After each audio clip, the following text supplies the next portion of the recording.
Good morning mga kasari. It's me again, Marna Labas, ang Bicolanang all around Tandura. So, good morning mga kaibigan, good morning mga kasari. Kumusta kayo dyan? Gusto ang araw nyo?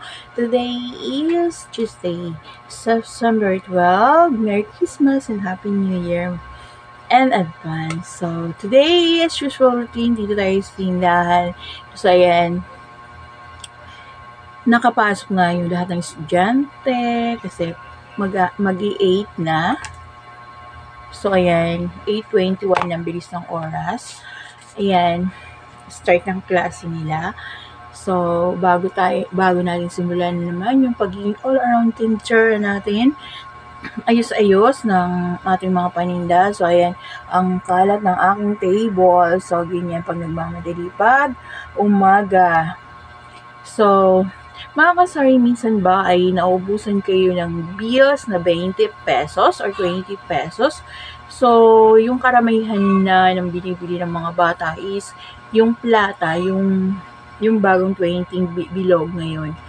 So, minsan, halos lahat na yata ng binibili ng ating mga tumer is 50, 100, 200, 500, and out. So, yan. Kadalasan, pag umaga yung mga estudyante ay always nagbabarya kasi kalimbawa, tatlong magkapatid, magkahati-hati ng 50.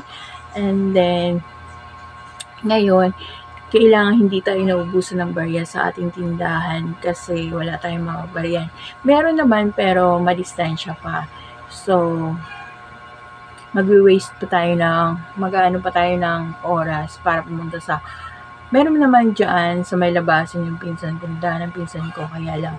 So, dahil mag-isa lang tayo, kailangan lagi tayong may stock dyan na mga coins, kaya lang yung bills nga is tira na yung 20. So, ayan, kailangan pa natin magbilang ng piso, ng tig 5 and 10 to 20. Pag nagbabarya, kadalasan 50 pesos. So, ayan, na-share ko lang sa inyo pag umaga dito sa aking tindahan, pag may klase, yun ang kadalasan, lahat buo yung pera. Minsan nahirapan na ako kasi wala akong tig 20 pesos na bill. So, mga barya talaga, coins talaga. So, yun, alam ko na ilan sa ating mga merong sari-sari store ay nakaka-encounter ng gano'n. So, ayan, naisagway ko lang. Yan lang ang update natin ngayon sa ating tindahan pag umaga. So, ayan, kahapon pala ay pumunta tayo sa DIY. Mr. DIY. So, gabi dahil busy tayo na ginaw na tayo ng oras. Yan, i-haul ko sa inyo ito. Yan, guys. Binili ko, lagayan ng mga ginunting kong Downy shampoo, pero meron ako dyan. And then, ayan, bumili ko nito, Hawk. Ayan, Hawk. Pwede dito na butasan yung chichirea, tapos dito itay-tay o hilira mo dito. So, ayan, kaya lang medyo malaki yung dito. So, marami namang purpose ko. Kung gamitin ko dun sa loob ng bahay or dito sa ating tindahan. So, ayan, kahapon pala ay punta ako ng bayan, yun nga. And then, pumunta ako ng city. And then, syempre, sayang yung biyahe natin. Agad-agad ako nagluto ng mani for peanut butter. So, ayan mga kasari, ang ating peanut butter. So, yan ang aking palamig, sagot gulaman.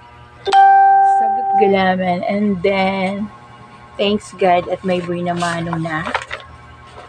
Ang aking peanut butter, binayanahan ng aking pinsan. So, yung malaki is 120. And then, si ask kung may tinapay daw ako. Syempre, pag may palaman, may peanut butter. Syempre, may tinapay tayo. Ayan, bunch. Ang lambot niya, ganito yung binili niya. So, sarap niyan. Kahit init-initin natin sa kuwala, and then yung palamanan natin ng aking gawang creamy peanut butter. So, solved na ang almusalan natin. So, ayan. Kailangan, pag may palaman, lagi tayong may tinapay. Kaya alam mo, sana naubusan tayo. Kasi napaka-fast moving ng tinapay sa aking tindahan. Yung umaga hanggang hapon yan.